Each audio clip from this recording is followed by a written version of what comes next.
আগে, ঠিক কিনা বলেন? কত বছর হয়েছে? 1400, কম বেশি হবে। এখন নবীজির ব্যাপারে আল্লাহ নবীদের ব্যাপারে কি বলছেন? প্রত্যেকটা জাতি আর কমদের কাছে নবী দিস, কিন্তু রসুল চলে গেছেন 1400 বছর হয়ে গেছে। মাঝখানে কোনো নবী রসুল আসছেন? হ্যাঁ, এসেছেন? এখন কথা বলেন না, আসে নাই।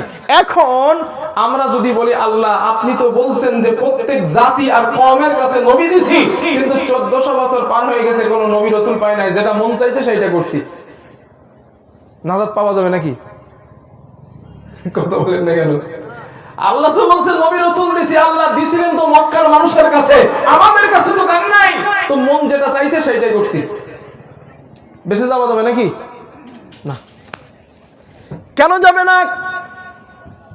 মুহাম্মদুর রাসূলুল্লাহ সাল্লাল্লাহু আলাইহি ওয়াসাল্লাম আখেরি পয়গম্বর, আখেরি মেসেঞ্জার, কথাটা আল্লাহ কোরআনের মধ্যে বলে দিয়েছেন, মা কানা মুহাম্মাদুন আবা আহাদিন মির রিজালিকুম ওয়ালাকিন রাসূলুল্লাহি ওয়া খাতামান নাবিয়্যিন ওয়া কানা আল্লাহু বিকুল্লি শাইইন আলিমা।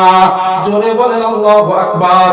আল্লাহ তাআলা বলেন, বান্দারে মুহাম্মদ রাসূলুল্লাহ, মুহাম্মদ তোমাদের কারো পুরুষের বাবা নন, মুহাম্মদ তোমাদের কারো বাবা নন, তিনি আমার রাসূল, তিনি আমার নবী, আখিরি জামানার পয়গম্বর, এনার পরে কোন নবী নাই। আল্লাহ রাসূল হাদিসে বলেন, লা বা'দা নাবিয়্যিন ওয়া রাসূলা, আমি মুহাম্মদ, আমার পরে কোন নবী নাই, আমার পরে কোন রাসূল নাই। এখন প্রশ্ন হলো, নবী বললেন আমার পরে নবী রাসূল নাই, আল্লাহ বললেন আমার হাবিবের পরে আমি আল্লাহ নবুয়তের সিলসিলা বন্ধ করে দিয়েছি, এনার পরে কোন নবী রাসূল নাই। 1400 বছর হয়ে গেল, আল্লাহ তাআলা আমাদের কাছে কোন নবী রাসূল দেন নাই। এখন আমরা যেমন চাই তাই করব, তাও জান্নাতে যাব নাকি? না বলি তারপরেও করি, ঠিক না? না বলছি না না এটা হয় না, তারপরেও করি এটা। এখন প্রশ্ন, শুধু সমাধানটা কি? মুহাম্মদ রাসূলুল্লাহ সাল্লাল্লাহু আলাইহি ওয়াসাল্লাম দুনিয়া থেকে চলে যাবেন। আল্লাহর নবী চলে যাবার আগে যেই কথাটা রাসূল বলে গেলেন, পৃথিবীর কোন অন্য নবী রাসূল বলেন নাই, আল্লাহর নবী শুধু বললেন ক্বালা রাসূলুল্লাহ সাল্লাল্লাহু আলাইহি ওয়াসাল্লাম। আল্লাহর রাসূল বলেন, নবীজি বলেন, আমি মুহাম্মদ দুনিয়া থেকে বিদায় হয়ে গেলাম, আমি নবী চলে যাব, আমি নবী বিদায় হয়ে যাবার পর ও আমার সাহাবাদের দল, আমি নবী দুটা জিনিস তোমাদের মাঝে রেখে গেলাম, কিতাবাল্লাহ ওয়া সুন্নাতা রাসূলি, আল্লাহর দেওয়া কোরআন কিতাব আমি মুহাম্মদ রেখে গেলাম, এবং আমার সুন্নাহগুলো রেখে গেলাম। ও আমার উম্মতের দল, এই সুন্নাহ এবং কোরআনকে আঁকড়ে ধরবা, লান তাদিল্লু, কখনো তোমরা পথভ্রষ্ট হবে না। এবার আপনি আমারে বলেন, আল্লাহর রাসূল রেখে গেলেন কোরআন এবং সুন্নাহ, এই কোরআন সুন্নাহ আমরা বুঝি কতজন? ঠিক না? যারা স্কুলে পড়ে, হাই স্কুলে, ওরা কি বোঝে কোরআন সুন্নাহ? আলেমদের কাছ থেকে জানতে হয়, তাই না? তাই রাসূল এটাও বলে গেলেন, আল্লাহর নবী বলেন, আল উলামা ওয়ারাসাতুল আমবিয়া, আলেম যারা হবে তারা আমি নবীর ওয়ারিস, ওয়ারিসের দায়িত্ব হলো, বাবা মারা গিয়েছে, সংসারে 5 জন সন্তান, বড় ভাই যিনি আছেন ওনার দায়িত্ব হলো বাবার রেখে যাওয়া সম্পদ ভাই বোনের মধ্যে সুন্দর করে বন্টন করা, এটা যোগ্য ওয়ারিসের দায়িত্ব, ঠিক কিনা? একটু কথা বলেন না তো, বুঝি কি ভাই? এটা যোগ্য ওয়ারিসের দায়িত্ব। আল্লাহর রাসূল বলেন, আমি মুহাম্মদ দুনিয়া থেকে বিদায় হয়ে গেলাম, ও আমার সমাজের আলেমদের দল, আমি তোমাদের দুই হাতে দুইটা কিতাব ধরা দিলাম, একটা আল্লাহর কোরআন, দুইটা আমার সুন্নাহ ধরা দিলাম। এই সুন্নাহ কোরআন দিয়া পৃথিবীর মানুষকে জান্নাতে যাওয়ার রাস্তাটা বলে দিবা। এখন আমি আপনাদের জিজ্ঞাসা করি, এই দায়িত্ব সমাজের আলেমরা করেন না করে না? কথা বলে না? করে না? যদি না করে তো নামাজ 5 ওয়াক্ত ফরজ, এটা বুঝলেন কেমনে? করে তো। রোজা 30টা, চাঁদ দেখে শুরু চাঁদ দেখে শেষ, এটা জানলেন কেমনে? নামাজের ফরজ কটা, উজুর ফরজ কটা জানলেন কিভাবে? আপনি তো সাধারণ মানুষ। এর অর্থ কি দাঁড়ালো? যে কোরআন সুন্নাহ আলেমরা আমাদের কাছে পৌঁছে দিচ্ছে, ঠিক না? এই কথাটা এই পর্যন্ত মাথায় ঢোকায় না। এইবার পরের কথাটা শোনেন। আমি একটা ভিত তৈরি করছি, এটা আমার বলার মূল উদ্দেশ্য না, মানে আমার পুরো আলোচনাটা বোঝাবো বলে একটা ভিত করছি।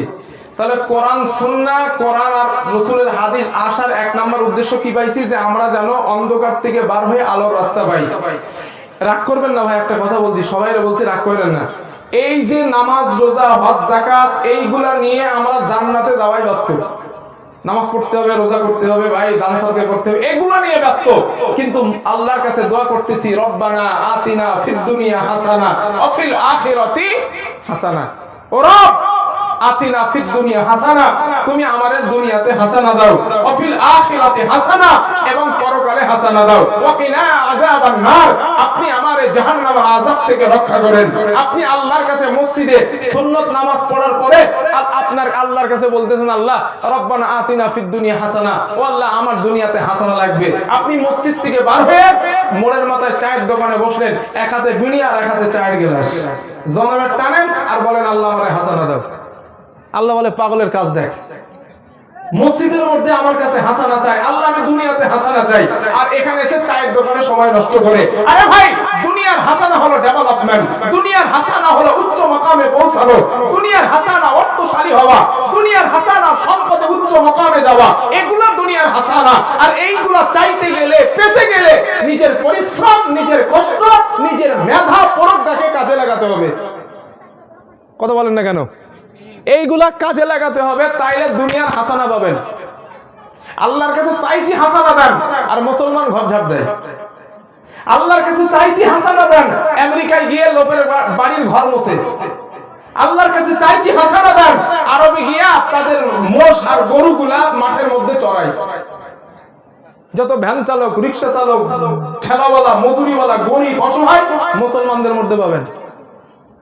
হুজুর আপনি ইনসাল্ট করছেন না, নিজের কর্মের দোষ। ওমা আসাবাকুম মিন মুসিবাতিন ফাবিমা কাসাবাত আইদিকুম, যত বিপদ আর যত মুসিবত তোমাদের উপরে আসে, রব বলেন তোদের দুই হাতের করা কামাই, তোরা যা কামাই করছিস ওইটা তোদের কাছে ফিরে আসছে।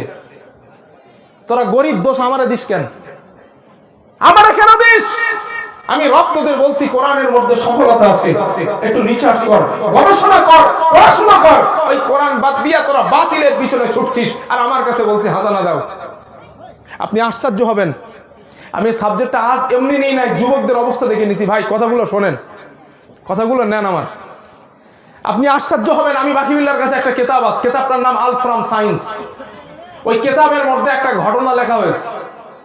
আমেরিকার একজন বিদগ্ধ শায়েখ, খুব পণ্ডিত আলিম, আমেরিকার বিজ্ঞানীদের যে গবেষণাগার, ওই গবেষণাগারের মধ্যে প্রবেশ করেছে। ওখানে যে কোনো মানুষকে ঢুকতে দেওয়া হয় না, কিন্তু ওনাকে অ্যালাউ করা হয়েছে।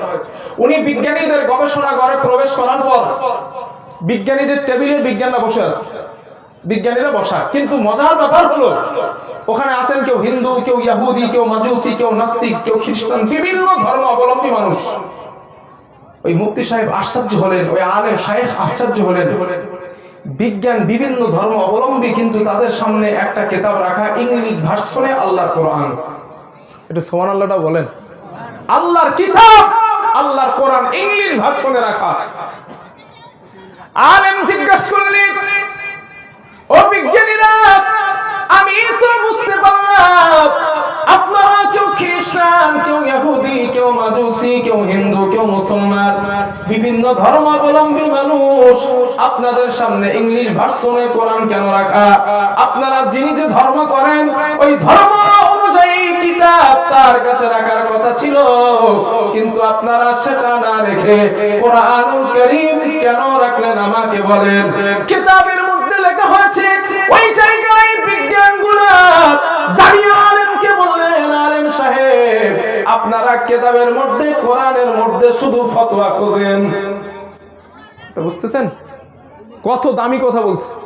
আপনারা তো কোরআনের মধ্যে শুধু ফতোয়া খোঁজেন, কোরআনের মধ্যে শুধু মাসলা খোঁজেন। আমরা কোরআনের মধ্যে মাসলা খুঁজি না, সায়েন্টিফিকেটস ইন দা হলি কোরআন। আমরা কোরআনটারে বিজ্ঞানের উচ্চ মানের কিতাব মনে করে নিয়েছি। আমরা ফতোয়া খুঁজি না, আমরা মনে করে নিয়েছি। এবার আল্লাহর কথাটা ওই বিজ্ঞানদের সফলতার সঙ্গে মেলায় নেন। আল্লাহ তাআলা বলেন, ওয়া আনজালনা আলাইকাল কিতাবা তিবয়ানান লিকুল্লি শাইইন ওয়া হুদাও ওয়া রাহমা। আল্লাহ তাআলা বলেন, বান্দারে আমি আল্লাহ পাক যে কোরআন তোমাদের কাছে দিলাম, নবমণ্ডল ভূমণ্ডল এর মধ্যখানে যা কিছু আমি আল্লাহ সৃষ্টি করলাম সবগুলার ব্যাখ্যা স্বরূপ আমি আল্লাহ কোরআনের মধ্যে দিয়ে দিয়েছি। একটু মুহাব্বত করে বলেন সুবহানাল্লাহ। সব দিছি, একটু গবেষণা কর, একটু রিসার্চ কর, একটু পড়াশোনা কর। আল্লাহ বলছে করতে, ওই খ্রিস্টান ইহুদি মাজুসিরা করেছে, আজ পৃথিবীতে ওরা সফল। ঠিক কিনা বলেন? একটু জোরে বলেন। ওরা সফল, আমরা ফতোয়া খোঁজাই ব্যস্ত, কোরআন খতম করাই ব্যস্ত, তাবিজ আর ঝাড়ফুঁকে ব্যস্ত। এজন্য আমাদেরকে ওদের কাছে গোলামি করতে হচ্ছে। ওরা কোরআন রিসার্চ করে, গবেষণা করে, চিন্তা করে পৃথিবীতে বিভিন্ন জিনিস আবিষ্কার করছে, আর আমরা ওদের কাছে গিয়ে চা দিচ্ছি, স্যার চা নেন। দোষ আল্লাহরে দিয়েন না। আমার বন্ধুগণ, আরেকটা আয়াত শোনেন। আল্লাহ তাআলা বলেন, আল্লাযীনা ইয়াযকুরুনাল্লাহা কিয়ামান ওয়া কুউদান ওয়া আলা জুনুবিহিম ওয়া ইয়াতাফাক্কারুনা ফী খালকিস সামাওয়াতি ওয়াল আরদ রাব্বানা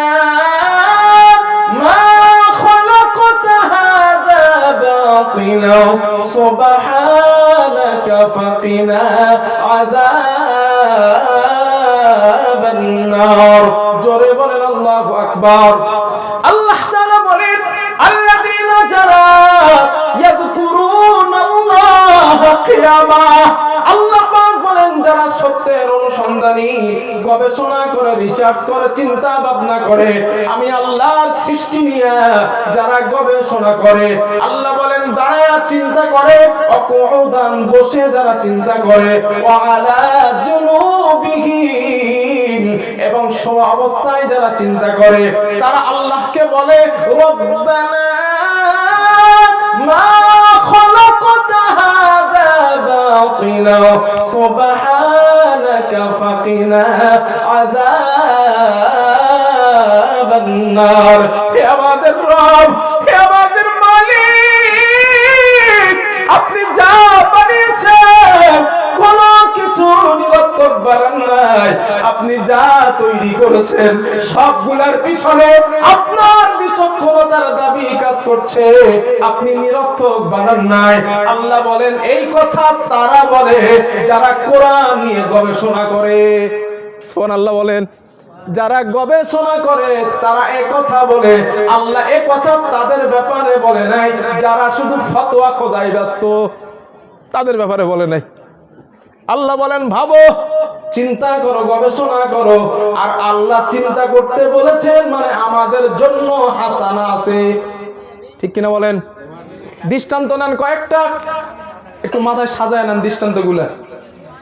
আপনারা আমারে বলেন দিন ভাই, এই যে আপনারা প্লেন চাপেন, আমরা জন্মের চাপা চাপি, প্লেনে উঠে সেলফি টেলফি মারি বিরাট। হ্যাঁ, সেলফি মারি। আবার দুই একজন ওই প্লেনের কাঁচের মধ্যে মোবাইল দেয়, নামাইতে মনে থাকে না। তো এই যে সেলফি মারি, এই যে প্লেনে আমরা উঠি, এই প্লেন সর্বপ্রথম আবিষ্কার করছিল কারা বলেন দিন? হ্যাঁ, দুইজন ভাই, মুসলমান না খ্রিস্টান? খ্রিস্টান দুইজন ভাই, উলবা রাইট আর অলবা রাইট। ইতিহাস ঘেটে দেখেন, দুইজন ভাই খ্রিস্টান পাহাড়ের মাথায় বসে আছে, হঠাৎ তাদের মাথার উপরে পাখি ওড়ে, কিন্তু ডানা মেলে আসে, নিচেই পড়ে না। দুই ভাই চিন্তা করছে ঘটনা কি, পাখি পড়ে না কেন? ও তো ডানা ঝাপটাচ্ছে না, ডানাগুলো মেলে আছে। চিলগুলো দেখবেন এইভাবে ওড়ে, ডানা মেলে না, কিন্তু এইভাবে উঠতে থাকে, পড়ে না। দুই ভাই উল্টা রাইট আর উল্টা রাইট চিন্তা করেছে এটা কি করে সম্ভব, পসিবল হয়? পাখি ডানা মেলে আছে কিন্তু উড়ে পড়ে না। দুই ভাই এই পাখিকে নিয়ে গবেষণা করা শুরু করলো। চিন্তা ভাবনা করতে করতে দুইজন ভাই ফ্লাইট আবিষ্কার করলো, ফ্লাইট তৈরি করলো। বর্তমান যুগের মতো এত অত্যাধুনিক উন্নত মানের না, ওরা যেটা বানিয়েছিল একটু ওড়ে আবার পড়ে যায়, একটু ওড়ে আবার পড়ে যায়। কিন্তু ফ্লাইটের সূচনা, এরোপ্লেনের সূচনা পৃথিবীতে দুই ভাই উলভার রাইট আর অলভার রাইট করেছিল, যারা খ্রিস্টান মায়ের সন্তান। আজ পৃথিবীতে যারা অমর হয়ে আছে। এবার কোরআন শুনেন, আল্লাহ তাআলা বলেন, আওয়ালাম ইয়ারাউ ইলা আত-তায়রি ফাওকাহুম সাফফাতিন ওয়া ইয়াকবিদিন মা ইউমসিকুহুন্না ইল্লার রাহমান ইন্নাহু বিকুল্লি শাইইন বাসীর। জোরে বলেন আল্লাহু আকবার। আল্লাহ তাআলা বলেন, বন্ধু শোনো, তোমাদের কি হলো? পাখিকে নিয়ে কেন ভাবো না? পাখিকে নিয়ে কেন চিন্তা করো না? পাখিকে নিয়ে কেন গবেষণা করো না? ওরা শূন্যের মধ্যে ডানা মেলে ওড়ে, কিন্তু তারা নিচেই পড়ে না। আল্লাহ পাক বলেন, পাখিকে নিয়ে একটু গবেষণা করো, চিন্তা করো। আল্লাহ বলার উদ্দেশ্য হলো এখান থেকে মানুষের জন্য কিছু বানানো সম্ভব, ঠিক কিনা? তারা গবেষণা করলো, খ্রিস্টানরা। আল্লাহ বলছেন ভাবো পাখির নিয়ে। তারা ভাবলো, ভাবতে ভাবতে ফ্লাইট আবিষ্কার করে ফেললো। মজার ব্যাপার হলো পাখিকে আরবিতে বলা হয় তয়ের বা তৈরুন, প্লেনকেও আরবিতে বলা হয় তয়ের বা তৈরুন। প্লেনের আরবি যা, পাখির আরবিও তাই। এবার আপনারা বলেন, এই বিজ্ঞানের উৎস কোরআনুল কারীম কিনা? জোরে বলেন। এই বিজ্ঞানের উৎস কোরআনুল কারীম। দৃষ্টান্ত নাম্বার 2, আপনারা ভালো করে জানেন, আপনাদের বাড়ির পাশে আছে আলিপুর আবহাওয়া দপ্তর অফিস আছে না? এই তো আমার বাড়ি থেকে আপনাদের আরো কাছে হবে, এই তো শিলিগুড়িতে আছে না? এটা শিলিগুড়িতে আছে। এই যে আবহাওয়া দপ্তর বিজ্ঞানীরা অফিসের মধ্যে বলে অমুক দিন উত্তরবঙ্গে বৃষ্টি হবে, হতে পারে নিম্নচাপ সমুদ্রে দেখা দিয়েছে, বৃষ্টি ঝড় হতে পারে। এই কথাটা বিজ্ঞান বলে কেমনে? চিন্তা করছেন কোনদিন? বলে কিভাবে? আল্লাহ বলেন আমি এদের বলে দিছি তাই ওরা বলতে পারে। বাকি বিল্লাহ কই আছে? আল্লাহ তাআলা বলেন, আল্লাহুল্লাযী আরসালা রিয়াহা ফাতুসিরু সাহাবা ফাসুকনাহু ইলা বালাদিন মাইয়িতিন ফাআহইয়ানা বিহিল আরদা বা'দা মাউতিহা কাযালিকান নুশুর। আল্লাহ তাআলা বলেন, গোলাম আমি তোদের রব, আমি তোদের মালিক, আমি আল্লাহ। সমুদ্রের লবণাক্ত পানিগুলা বাষ্প আকারে আসমানে উঠায় নিলাম। বাষ্প আকারে উঠায় নেওয়ার পর ওই পানিগুলারে, ওই বাষ্পগুলারে মেঘমালায় জমা করলাম। মেঘমালায় জমা করার পর আমি বাতাসকে অর্ডার করলাম, ও বাতাস মেঘটাকে ওই মালদার জমিনে নিয়ে যাও, মেঘটাকে কলকাতার জমিনে নিয়ে যাও। আল্লাহ তাআলা বলেন, আমার হুকুম পাওয়ার পর বাতাস মেঘটাকে অমুক জায়গায় টেনে নিয়ে যায়। এরপরে আল্লাহ বলেন, আমি মেঘকে অর্ডার করি, মেঘ তোর ভিতর থেকে বিন্দু বিন্দু পানি জমিনের উপরে বর্ষণ করে দে। আল্লাহ বলেন, আমার হুকুম পাওয়ার পর মেঘ থেকে বিন্দু বিন্দু পানির ফোঁটা জমিনের উপরে বর্ষণ হয়। চাচাজি আপনারা যারা চাষবাস করেন জানেন, চৈত্র মাসে যখন মাথা ফাটানে রৌদ্র দেয়, ওই রৌদ্রে চাষির জমিন ফেটে যায় না? যায় না? একটু জোরে বলেন। ফেটে যায়। আল্লাহ তাআলা বলেন, গোলাম আমি তোদের রব, আসমান থেকে বৃষ্টির পানি দিয়া ওই ফাটানো জমিনটাকে আমি আল্লাহ জিন্দা করে দিলাম, ভিজা দিলাম। ভিজা জমিনের উপরে বীজ ধান গুলা তোমরা ছড়িয়ে ছড়িয়ে দিয়েছো, ও বান্দারে সিমের দানাগুলা পুঁতে দিয়েছো, লাউয়ের দানাগুলা পুঁতে দিয়েছো।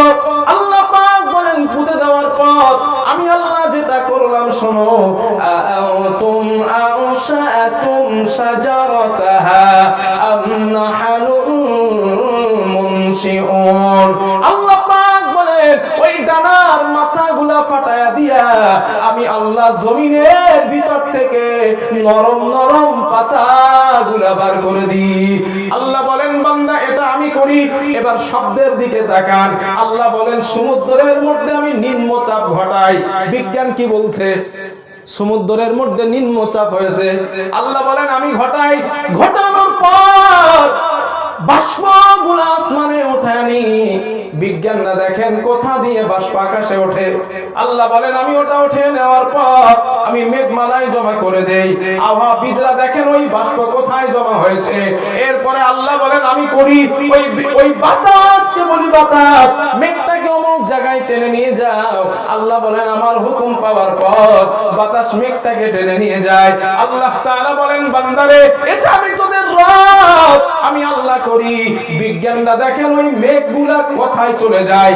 এই জন্য তারা বলে অমুক দিন বৃষ্টি হতে পারে, সম্ভাবনা বলেন বলেন আছে, কিন্তু এটা ওরা বলে না 100% হবে। বলে এটা? আপনারা কথা বলেন না কেন? ঘুমাইতেছেন মনে হয় না? না এতে কাবের নিয়ত টিয়ত করছেন না, একটু একটু কথা বলেন। বিজ্ঞানরা এটা বলে যে 100% বৃষ্টি হবে মালদা জেলায়? কোনদিন বলছে? আমি বাকি মিল্লা ওপেন ক্যামেরায় চ্যালেঞ্জ করছি, কিয়ামত পর্যন্ত এই কথা বিজ্ঞান বলতে পারবে না যে মালদা জেলায় অমুক দিন 100% বৃষ্টি হবে। এটা বলতে পারবে না। কেন বলতে পারবে না? আমি চ্যালেঞ্জ করছি এই জন্য পারবে না, কারণ আল্লাহ বলছেন আমি এটা ওদের বলি নাই। এই দক্ষতা, এই ট্যালেন্ট, এই চিন্তাধারা আমি ওদেরকে দিই নাই যে অমুক দিন বৃষ্টি হবে 100%, আর এত মাইল বেগে এত মিলিমিটার বেগে বৃষ্টি হবে, এটা ওরা বলতে পারবে না। কেন পারবে না? আল্লাহ বলে দিয়েছেন। কেন পারবে না শোনো। আল্লাহ তাআলা বলেন ইন্নাল্লাহা ইনদাহু ইলমুস সাআ ওয়া ইউনাজ্জিলুল গায়সা ওয়া ইয়ালামু মা ফিল আরহাম ওয়া মা তাদরি নাফসুম মাযা তাকসিবু গাদা ওয়া মা তাদরি নাফসুম বিআইয়ি আরদিন তামুত ইন্নাল্লাহা লাতীফুন খাবীর। জোরে বলেন আল্লাহু আকবার। আল্লাহ পাক বলেন বান্দারে পাঁচটা বিষয়ের জ্ঞান আমি আল্লাহ দুনিয়ার কাউরে দিই নাই। কটা জ্ঞান? না কথা বললে ভালো লাগে নাকি? কটা জ্ঞান? একদম জোরে বলেন। পিছনের গুণ মরে গেছে মনে হচ্ছে। একটু করে কথা বলেন না ভাইজান, একটু করে কথা বলেন। আল্লাহ বলেন পাঁচটা জ্ঞান পৃথিবীর কাউরে দিই নাই। কটা জ্ঞান? হ্যাঁ এইবার একটু করে মনে হচ্ছে মদ্দা লোক আছে আমার সামনে। পৃথিবীর পাঁচটা জ্ঞান আল্লাহ কাউরে দিই নাই। কোন নবীকে দেন নাই, কোন বুজুর্গকে দেন নাই, কোন মুফতি, কোন আলিম, কোন মুহাদ্দিস, কোন বুজুর্গ, কোন সুফি পৃথিবীর কাউরে দেয় নাই। কয়টা জ্ঞান? পাঁচটা। আমি বলছি না আল্লাহ বলছেন। আল্লাহ পাক বলেন এক নাম্বার ইনদাহু ইলমুস সাআ, কিয়ামত কবে হবে, কোন দিনে হবে এটা দুনিয়ার কেউ জানে না।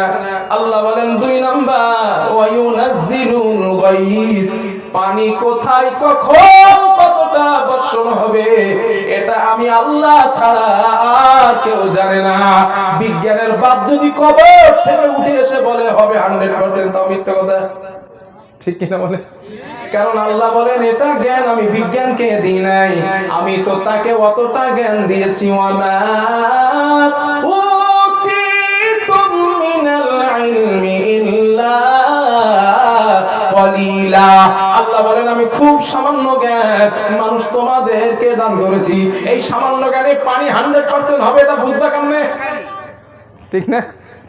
সুতরাং আল্লাহ বলেন আমি যতটুকু কোরআনে জানালাম অতটুকু তাদের পক্ষে জানা সম্ভব, বাকিটা জানানো সম্ভব না। এবার আমি আপনাদের যুবক তোমাদের কাছে জিজ্ঞাসা করি, কোরআন আর বিজ্ঞানের মধ্যে যদি কখনো কন্ট্রাডিকশন হয়, সমস্যা দেখা যায়, কোরআন মানবেন না বিজ্ঞান মানবেন? একটুক্ষণ জোরে বলেন। সন্দেহ আছে আপনাদের আমার মনে হচ্ছে, কারণ বিজ্ঞান নিয়ে সায়েন্স নিয়ে পড়ছে তো বিরাট লাভ হয়, বিরাট বিজ্ঞান শিখছি ভাই, ঘোড়ার ডিম শিখছো তুমি কিচ্ছু শেখো নাই। কারণ তোমার বিজ্ঞান যা বানিয়েছে 1400 বছর আগে এই কোরআন সবকিছু বলে দেশ।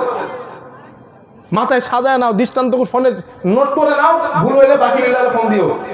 বাকি বিল্লা বানানো কথা বলে না, যতটুকু পড়ে অতটা বলে। তোমার তোমার তোমার স্যার স্যার আইজাক নিউটন, নাম তো শুনছো না? তোমার স্যার স্যার আইজাক নিউটন 1665 খ্রিস্টাব্দে পৃথিবীতে মাধ্যাকর্ষণ শক্তি আবিষ্কার করছিলেন। কিন্তু এই স্যার আইজাক নিউটনের জন্মের অন্তত 1000 বছর আগে মুহাম্মদ সাল্লাল্লাহু আলাইহি ওয়াসাল্লাম, যিনি ছাত্র আকারে কোনো ভার্সিটিতে লেখাপড়া করেন নাই, কোনো ডিকশনারি থেকে পড়েন নাই, পৃথিবীর কোনো মানুষের কাছ থেকে শিক্ষা নেন নাই, সেই মানুষটাই কোরআনের মাধ্যমে বলেছেন ইন্নাল্লাহা ইয়ামসিকুস সামাওয়াতি ওয়াল আরদা আন তাযুলা, নিশ্চয় আমার রব নবমণ্ডল ভূমণ্ডল চন্দ্র সূর্য নক্ষত্র রাজি একটা থেকে আরেকটা যেন ছিটকে না যায়, মাধ্যাকর্ষণ শক্তির মধ্যে আটকে রেখেছে। সুবহানাল্লাহ।